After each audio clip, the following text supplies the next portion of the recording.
아버님 왜요? 날 고추 그것도 닮아가지고 절대.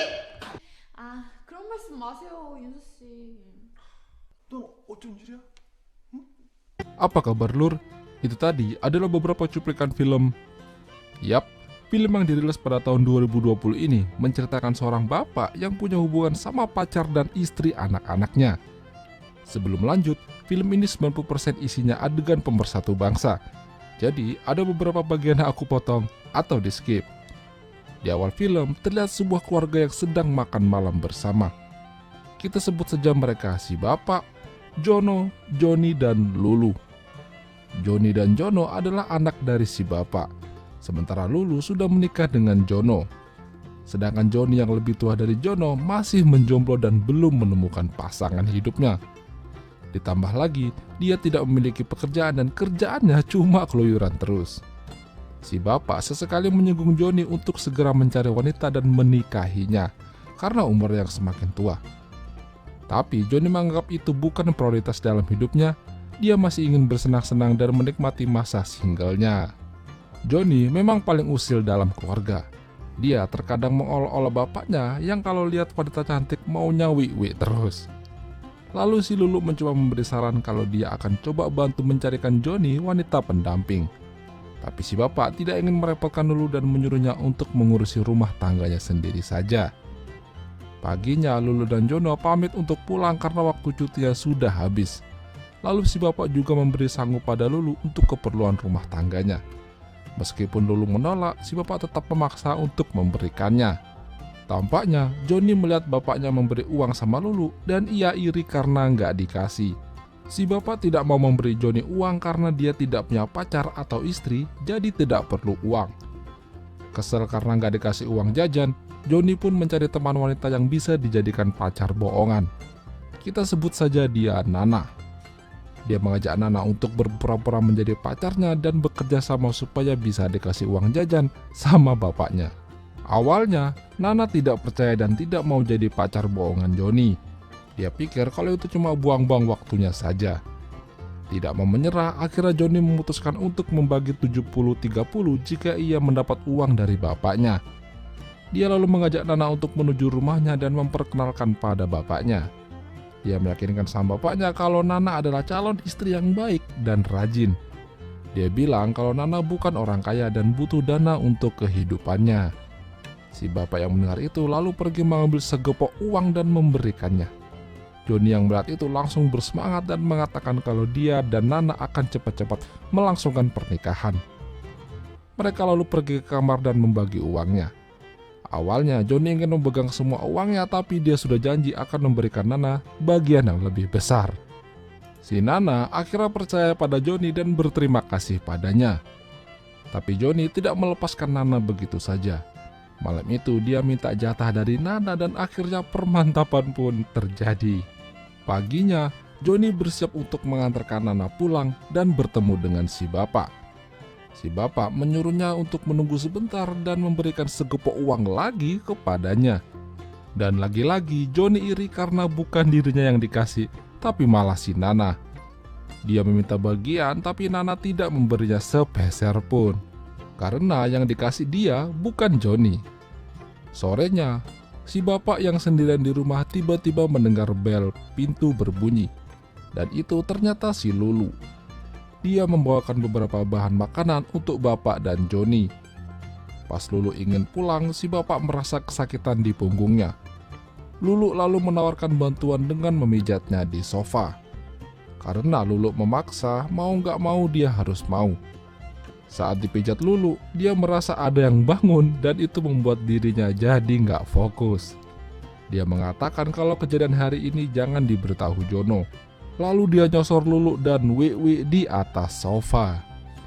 Sementara Joni dan Nana kembali membicarakan strateginya untuk bisa dapat uang dari bapaknya. Tapi kali ini Nana menolak.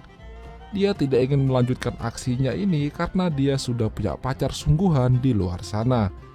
Dia takut kalau nantinya dia ketahuan berduaan sama Joni. Joni pun semakin bingung dan harus bagaimana. Akhirnya Joni memutuskan untuk pulang sendiri dan langsung disambut sama bapaknya. Si bapak menanyakan bagaimana perkembangan hubungan kalian. Lalu Joni menjawab kalau hubungannya sudah putus dan berakhir. Mendengar itu, si bapak lantas marah dan ingin menggampar Joni karena sudah buang-buang duit. Joni bilang kalau Nana ternyata bukan pasangan yang baik. Dia selingkuh dengan orang lain yang lebih kaya darinya. Dia berusaha untuk meyakinkan Nana untuk tetap padanya, tapi tidak berhasil dan lebih memilih untuk meninggalkannya. Joni mengada-ada semua cerita itu supaya tidak terlihat kalau mereka sedang berpura-pura menjadi sepasang kekasih. Tapi bapaknya sudah rugi membiayai Nana dan memberikan banyak uang kepadanya. Harusnya Joni bisa lebih menjaga Nana supaya tidak selingkuh sama orang lain. Lalu Joni dengan santainya bilang kalau dia dikasih uang lagi, dia janji akan cari wanita yang lebih baik dari Nana. Bapaknya tersenyum sambil menghantam Joni pakai guling. Dia semakin tidak percaya sama kelakuan Joni. Tidak menyerah begitu saja, Joni lalu mengatakan kalau dia sebenarnya masih ingin sendiri. Dia bisa menemani bapaknya di rumah sambil main catur. Tapi bapaknya tidak peduli dan terus menghantamnya menggunakan guling. Si bapak hanya ingin melihat semua anaknya sudah berkeluarga dan bahagia. Joni yang terus usil sama bapaknya membuat bapaknya semakin jengkel dan mengejarnya naik ke atas. Paginya tampaknya mereka sudah berbaikan. Seperti biasanya Joni ingin pergi keluar jalan-jalan. Pas mau nyalakan mobil lewat kunci, mobilnya tidak menyala. Lantas membuat si bapak jadi geram karena mobil tidak pernah diurusi dan bisanya cuma make saja. Joni pun panik dan kabur masuk ke dalam mobil. Tidak mau menyerah, Joni mencari wanita lain untuk dipacari agar bisa dapat uang saku dari bapaknya. Kali ini kita sebut saja dia Nini. Berbeda dengan Nana, Nini masih jomblo.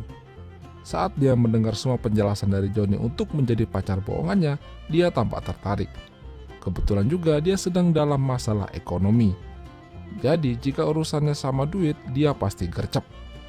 Tapi kali ini Joni minta Nini untuk bisa bertahan sampai nanti mereka menikah betulan. Tampaknya Joni juga mulai serius dalam menjalin hubungan. Tak lama setelah itu, Joni lalu membawa Nini ke rumah dan memperkenalkannya sama bapak.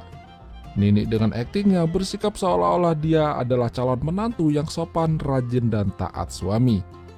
Si bapak terkejut melihat kesopanan dari Nini. Tidak hanya itu, Joni juga bilang kalau Nini jago dalam hal memijit. Nini pun mencoba memijit si bapak supaya dia mendapat kepercayaan darinya. Setelah puas berkenalan dengan si bapak, Joni berhasil mendapat duit dan menuju kamar dengan Nini.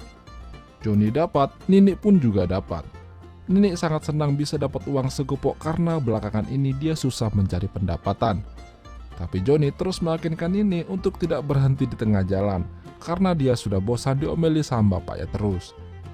Setelah cukup berbincang-bincang, Joni pun mengajak Nini untuk rebahan di kasur dan akhirnya Perang Dunia Ketiga terjadi. Nini semakin disayang sama si bapak, apalagi dia juga jago masak. Joni terus memuji-muji Nini kalau dia adalah calon menantu yang baik dan bisa diandalkan. Lalu si bapak menanyakan kapan mereka akan menikah. Nini bilang mereka akan menikah dalam waktu dekat ini. Si bapak pun merasa lega karena Joni sebentar lagi akan berubah status. Lalu Joni minta izin untuk pergi keluar sebentar karena ada urusan. Selesai makan, si bapak kepikiran sama Nini yang cantik dan berfantasi bisa bermain dengannya. Tak lama, Nini masuk ke kamar si bapak untuk merapikan kasur. Awalnya si bapak menolak, tapi karena Nini memaksa, akhirnya dia mengizinkannya. Dia semakin tidak tahan saat melihat Nini nungging-nungging, lalu dia merekam Nini dari belakang dan permantapan pun terjadi. Malam hari saat Joni pulang, dia melihat si bapak dan Nini berduaan di sofa.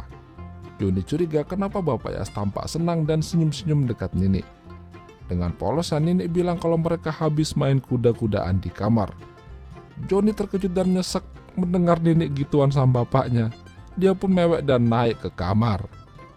Joni frustasi bapaknya berani minta jatah sama Nini, padahal dia berencana untuk menikahi Nini. Semakin hari hubungan si bapak dan Nini malah semakin dekat. Lagi asik mesra-mesraan, si bapak dikejutkan dengan kedatangan Nana yang ingin berkunjung.